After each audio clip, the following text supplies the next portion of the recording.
Good morning guys, welcome to my YouTube channel HVAC intro, HVAC by Rehan.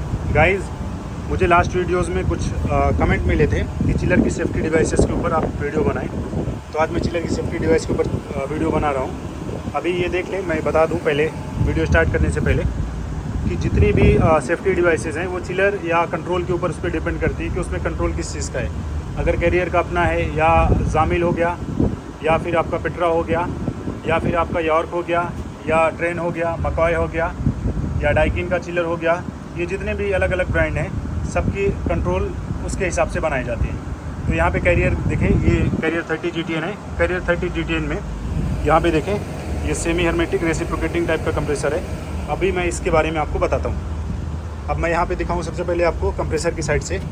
मैं video को थोड़ा सा ये लंबी हो सकती है वीडियो, कोशिश करूँगा जितनी शॉर्ट हो उतना अच्छा है। अब यहाँ पे देखें आप, ये डिस्चार्ज की साइड है। डिस्चार्ज की साइड पे यहाँ पे देखें, ये आपका हाई प्रेशर है। हाई प्रेशर का आपका हाई प्रेशर के बारे में आपको पता होगा, मैंने इसके पहले भी वीडियोस बनाई हैं। ये हाई प्रेशर किस वजह से आता है, ये आपका जब सिस्टम में हाई प्रेशर बिल्ट होगा कंप्रेसर से लेके आपका लिक्विड लाइन तक, ठीक है, तो उस कंडीशन में आपका हाई प्रेशर आता है। अब आगे देखें, यहाँ पे दूसरी डिवाइस एक और लगी हुई है इसी कंप्रेसर के ऊपर। यहाँ पे देखें, ये लो प्रेशर है। सिस्टम में लो प्रेशर अगर आएगा तो इसकी वजह से अलार्म आ जाएगा आपका। फिर उसके बाद यहाँ पे ऑयल फ्लो स्विच या ऑयल प्रेशर स्विच आप कह लें, ये लगी हुई है। ये ऑयल के फ्लो को और या ऑयल के प्रेशर को मेजर करके सिस्टम को बराबर रन करने देती है। अगर इसमें कोई प्रॉब्लम होगा आपका तो ये अलार्म जनरेट कर देगी। उसके बाद आप देखें, ऑयल के हीटर को ऑयल को गर्म करने के लिए यहाँ पे हीटर लगाया गया है यहाँ पे, ठीक है। तो अब इस चिलर के ऊपर जितने डिवाइसेस थे, एक और बची है, वो है सक्शन का टेम्परेचर सेंसर या सक्शन प्रेशर सेंसर। ये देखें, रिटर्न गैस का। इस कंप्रेसर के ऊपर जितनी सेफ्टी डिवाइसेस थी, यहाँ पे एक और है, इसे सोलेनॉइड कहते हैं। ये लोडर अनलोडर की तरह काम करती है। तो जो आपका लीड कंप्रेसर होगा, लीड कंप्रेसर के ऊपर आपको देखने को भी मिल सकते हैं सर्किट वाइज। अब इसके बाद इस कंप्रेसर के ऊपर कुछ भी नहीं है, सिर्फ एक हाई प्रेशर है, और उस कंप्रेसर के ऊपर भी कुछ नहीं है, क्योंकि ये इसका लीड कंप्रेसर है। तो चिलर में जो सेफ्टी डिवाइसेज हैं वो मैं आपको बताता हूँ। हाई प्रेशर हो गया, लो प्रेशर हो गया, जैसे मैंने आपको बताया, हाई प्रेशर, लो प्रेशर, यहाँ पे सोलेनॉइड, फिर यहाँ पे रिटर्न गैस थर्मिस्टर, ठीक है। फिर उसके बाद ये ऑयल प्रेशर स्विच, सेंसर्स भी हो सकते हैं आपका ट्रांसड्यूसर हो सकता है या स्विचेस हो सकती है, ठीक है। सेंसर, ट्रांसड्यूसर या फिर थर्मिस्टर, ये 3 चीज़ें लगी हुई होती हैं। फिर उसके बाद मैं दिखाता हूँ आपको आगे।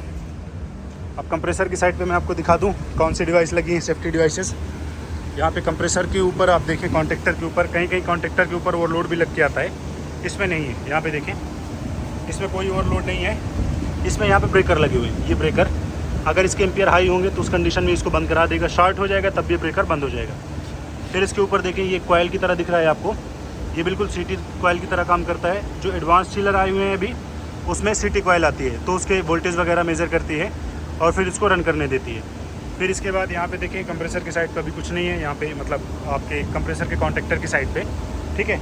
जो एडवांस चिलर है उसमें फीचर्स कुछ अलग हो सकते हैं गाइस, फिर से मैं आपको रिमाइंड करवा दूँ। उसके बाद आपका देखें, चिलर में जो एक मोस्ट इंपॉर्टेंट क्वेश्चन किया जाता है आपसे इंटरव्यू के टाइम पे, जो आपको लाजमी पता होना चाहिए, वो है वाटर फ्लो स्विच। यहाँ पे लगी हुई है, यहाँ पे देखें। और ये वाटर फ्लो स्विच हमेशा जो आपका कूलर का आउट होगा वहाँ पे लगी हुई होती है, ठीक है। तो एक आपकी सेफ्टी डिवाइस ये हो गई। फिर उसके बाद आप देखें, यहाँ पे ये लिविंग वाटर टेम्परेचर का आपका थर्मिस्टर है। यहाँ पे आपको देखने को मिलेगा दूसरा थर्मिस्टर, यहाँ पे इसे बोलते हैं एंट्रिंग वाटर टेम्परेचर थर्मिस्टर, ठीक है, प्रेशर और टेम्परेचर के लिए। यहाँ पे देखें, ये एंट्रिंग वाटर का जो टेम्परेचर होगा उसको मेज़र करेगा। इसके बाद आपके यहाँ पे देखें एक्सपेंशन वाल्व, और यहाँ पे देखें कूलर की इनके पास यहाँ पे ये सैचुरेटेड सक्शन टेम्परेचर थर्मिस्टर है, ठीक है, ये वाला, ये यहाँ पे देख सकते हैं आप, ये ठीक है। अब जो टोटल, ये मैं जल्दी बनाने के चक्कर में वीडियो आपको शॉर्ट फॉर्मेट में बिल्कुल दिखा रहा हूँ। फिर आपको एक चीज़ और मिलती है, कंडेंसर टेम्परेचर सेंसर। कंडेंसर का टेम्परेचर सेंसर जो होता है, जिसे हम condensing saturated condensing temperature sensor बोलते हैं, वो यहाँ पे अंदर की साइड पे कंडेंसर में, अगर छोटा चिलर है तो यहाँ पे लगा हुआ मिलेगा अंदर से, नहीं तो यहाँ पे लगा हुआ है। ये देखिए, इसके अंदर यहाँ पे ये सेंसर अंदर लगाए जाते हैं, ठीक है, यहाँ पे अंदर लगाए जाते हैं। ये कंडेंसर के ऊपर कहीं पे एक जगह अंदर की साइड लगा दिया जाता है ये, ठीक है। ये देखिए यहाँ पे लगा हुआ है, यहाँ पे देखें आप, ये लगा हुआ है, वायर दिख रहा होगा आपको, यहाँ पे मैं दिखा देता हूँ आपको, ये देखिए ये यहाँ पे लगा हुआ है, ये इसे कंडेंसिंग टेम्परेचर सेंसर कहा जाता है, सैचुरेटेड कंडेंसिंग टेम्परेचर सेंसर। तो गाइज जो आपकी चिलर की सेफ्टी डिवाइसेज हैं वो मैंने आपको डिस्चार्ज की साइड से बताया। सबसे पहले आपके डिस्चार्ज पे जो सेंसर्स होंगे, चाहे वो ट्रांसड्यूसर हो चाहे सेंसर हो, ये लगे हुए मिलेंगे। फिर आपका सक्शन का टेम्परेचर सेंसर होगा या ट्रांसड्यूसर होगा या थर्मिस्टर जो भी है। फिर उसके बाद आपके ऑयल प्रेशर स्विच हो सकती है, ऑयल प्रेशर सेंसर्स हो सकते हैं। फिर उसके बाद आपका वाइंडिंग के लिए एक अलग से लगता है, जिसे हम लोग थर्मल प्रोटेक्टर सेंसर वाइंडिंग के लिए स्पेशली लगाया जाता है। अभी जो नए चिलर आपके स्क्रू टाइप की चिलर हैं उसमें लगा हुआ मिलता है। फिर उसके बाद आपके कूलर में एक चीज़ मैं और भूल गया आपको बता दूं, कूलर को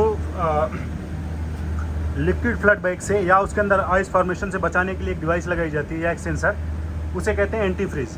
ठीक है, वो एंटी फ्रीज भी आपकी लिविंग और एंट्रिंग वाटर टेम्परेचर के थ्रू काम ले लिया जाता है। इसमें लिविंग वाटर टेम्परेचर के थ्रू आपका एंटी फ्रीज ले लिया जाता है। ठीक है, और यहाँ पे देखें ये जो सेंसर लगा हुआ है ये सैचुरेटेड सक्शन टेम्परेचर सेंसर है। अगर कूलर का फ्लूइड मतलब कूलर के अंदर का टेम्परेचर ज़्यादा ड्रॉप होगा तो उस कंडीशन में एंटी फ्रीज आपका एक्टिवेट हो जाता है। और एंटी फ्रीज के एक्टिवेट होने की जो पैकेज या दूसरे यूनिट है उनमें सेट किया जा सकता है अगर अलग से लगाया गया है तो। लेकिन चिलर्स में जो 30 GTN में है वो 3 डिग्री सेल्सियस का लिया जाता है। 3 डिग्री सेल्सियस के नीचे अगर टेम्परेचर इसका जाएगा तो उस कंडीशन में क्या करता है, इस चिलर को ये बंद करा देता है। तो फिर से मैं रिपीट कर दूँ, आपकी कितनी डिवाइसेज होती हैं चिलर में, सेफ्टी डिवाइसेज। सबसे पहले आपके आते हैं फ्यूज़, फ्यूज़ के बाद आपका आता है ओवरलोड, ओवरलोड के बाद आते हैं मोटर प्रोटेक्टर, चाहे मोटर प्रोटेक्टर हो, चाहे आपका अर्थ लीकेज रिले हो, चाहे फेज फेलियर रिले हो, ये जितने डिवाइसेज हैं सब सारी सेफ्टी डिवाइसेज हैं। फिर इसके बाद हाई प्रेशर हो गया, लो प्रेशर हो गया, oil pressure sensors, oil pressure transducer या ऑयल प्रेशर स्विच, जितनी भी हैं ये सारी आपकी सेफ्टी डिवाइसेज हैं। इसके बाद आपके जितने भी थर्मिस्टर हैं, चाहे वो कूलर का इनलेट हो चाहे कूलर का आउटलेट हो, ये हो गए सेफ्टी डिवाइसेज। फिर उसके बाद आपकी आती हैं सोलेनाइड, जितनी भी हैं, चाहे वो ऑयल रिटर्न की हो चाहे फिर आपकी और कहीं पे भी लगी हो ऑन ऑफ में या NONC के लिए, वो सारी सेफ्टी डिवाइसेज में आती हैं। इसके बाद मैंने आपको एक अभी दिखाया था वहाँ पे कूलर के आउट पे एक डिवाइस लगी हुई जिसे हम लोग वाटर फ्लो स्विच कहते हैं। जो एडवांस चिलर हैं कहीं कहीं पे इलेक्ट्रॉनिक वाटर फ्लो स्विच भी आती है जो चिलर को रन करने से पहले जनरेट करती है। मतलब अलार्म अगर कोई प्रॉब्लम हो गई उसमें या फिर वाटर फ्लो नहीं आ रहा है तो उस कंडीशन में वो अलार्म को जनरेट करती है। तो गाइज़ कभी भी ध्यान रखें, जितनी भी सेफ्टी डिवाइसेज हैं आपकी, किसी को बाईपास ना करें किसी भी चिलर में या किसी भी सिस्टम में। अगर आपको बाईपास करना है एक टाइम फ्रेम के लिए, मतलब आपको 10 मिनट, 1 घंटा, 1 दिन या 2 दिन, जितने दिन के लिए भी करना है, लेकिन पहले आप उसके सारी चीज़ें मेजर कर लें, उसके एम्पियर्स, उसके जो है ना पैरामीटर, सक्शन, डिस्चार्ज और सुपर हीट वगैरह सब कुछ। उसके बाद ही आप उसको बाईपास करें, लेकिन आपको फ़ौरन उसको कंटिन्यू रन नहीं कराना है। तो गाइज़ ये वीडियो थोड़ी सी शॉर्ट मैंने बनाई, फिर भी ये लॉन्ग हो सकती है इसलिए क्योंकि बताने में थोड़ा इधर उधर जाना पड़ता है, फिर उसके बाद ही वीडियो बन पाती है। तो गाइज़ अगर अभी तक आपने मेरे चैनल को सब्सक्राइब नहीं किया है तो काइंडली इसको सब्सक्राइब करें, अपने दोस्तों के साथ शेयर करें। और अगर आपकी कोई डिवाइस छूट रही हो, यहाँ पे आपको देख के लग रहा होगा कि इसने इलेक्ट्रॉनिक एक्सपेंशन वॉल के बारे में नहीं बताया। इलेक्ट्रॉनिक एक्सपेंशन वॉल हो, चाहे आपका हीटर हो, और फिर चाहे आपके कोई भी लिक्विड फ्लड बैग के लिए कोई चीज़ हो, ये सारे सेफ्टी डिवाइसेज में ही आते हैं। एक्सेप्ट आप 4-5 चीज़ें छोड़ दें, जैसे कि कंप्रेसर हो गया, आपका इवापोरेटर हो गया और कंडेंसर हो गया, फिर आपके ब्लोअर, ये सारी चीज़ें, इनको छोड़ के बाकी जो सेंसर्स और जो ट्रांसड्यूसर्स या ओवरलोड या मोटर प्रोटेक्टर या फ्यूज़ वगैरह जितने भी हैं, ये सारी आपकी सेफ्टी डिवाइसेज में आती हैं। चाहे आपका एंटी फ्रीज हो, चाहे वाटर फ्लो स्विच हो, कोई भी हो, ये सारी सेफ्टी डिवाइसेज में आती हैं आपकी। और वीडियो को देखने के लिए गाइस थैंक यू।